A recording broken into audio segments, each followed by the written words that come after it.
Magandang araw ka-basketball at mga ka-Lakers.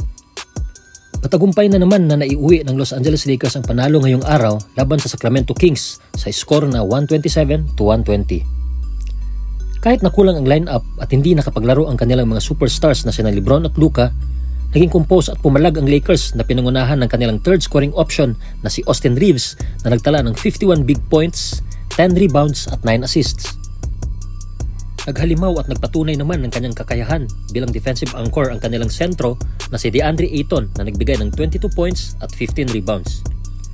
Nagbigay din ng inaasahang support sa depensa at opensa sina Smart, Laravia, Vando at Hachimura. Pinangunahan naman ng 32 points ni Zach LaVine at double-digit scoring ng 5 pang Kings players ang kanilang team, ngunit di ito naging sapat upang pigilan ang umiinit na opensa at depensa ng Lakers. Sa nasaksihan nating laro kanina, isa na namang malaking adjustments ang ginawa ng Lakers pagdating sa depensa at rotation dahil sa kakulangan ng players sa kanilang lineup.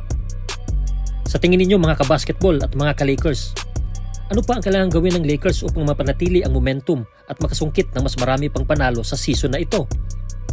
I-comment nyo lang po sa baba ang inyong opinion at huwag kalimutang mag-follow sa aking page. Maraming salamat po.